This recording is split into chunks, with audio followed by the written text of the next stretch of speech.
Thank you, Dr. Wenstrup. Thank you, Mr. Chairman. Thank you, gentlemen, for being here today. General Dempsey, just for a second, I'm going to refer to an article that was in Army Magazine that has you quoted within it, and you talked about civilian leaders having to make these tough decisions. And you said, once we take action, we should prepare for what comes next.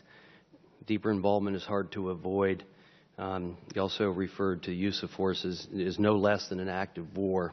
And we could inadvertently empower extremists or unleash the very chemical weapons we seek to control.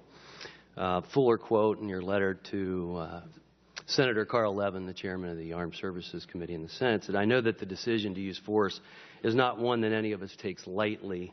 It's no less than an act of war." That's where those quotes came from. And, General, I tend to agree with you on those assessments.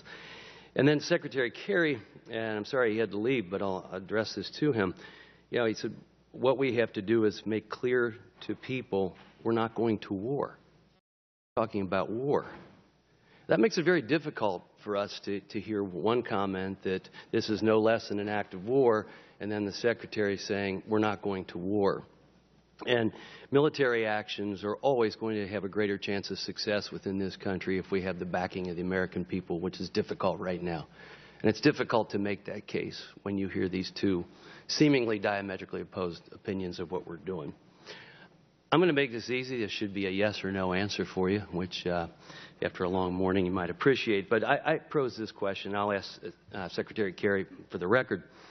If facilities in the United States were attacked by another nation in the same manner that's being proposed by the United States upon Syria, which you know what those proposals are,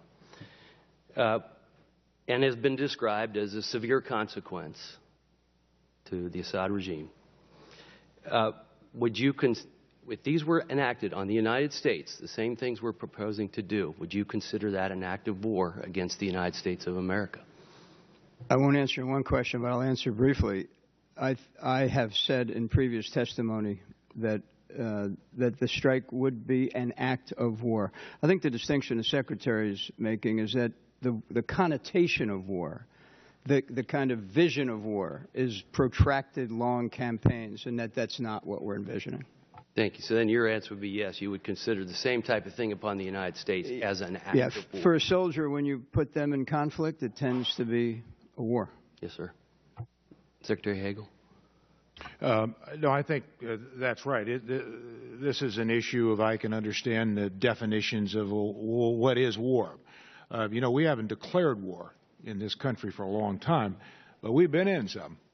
As a matter of fact, 2 of the 3 longest wars we've ever been in, I think we all agree, are wars, but we didn't declare them war. So, I mean, we can dance around the definitions, but my sense is anytime you use military authority or power, that's some aspect of war. Thank you, sir, and I yield back my time.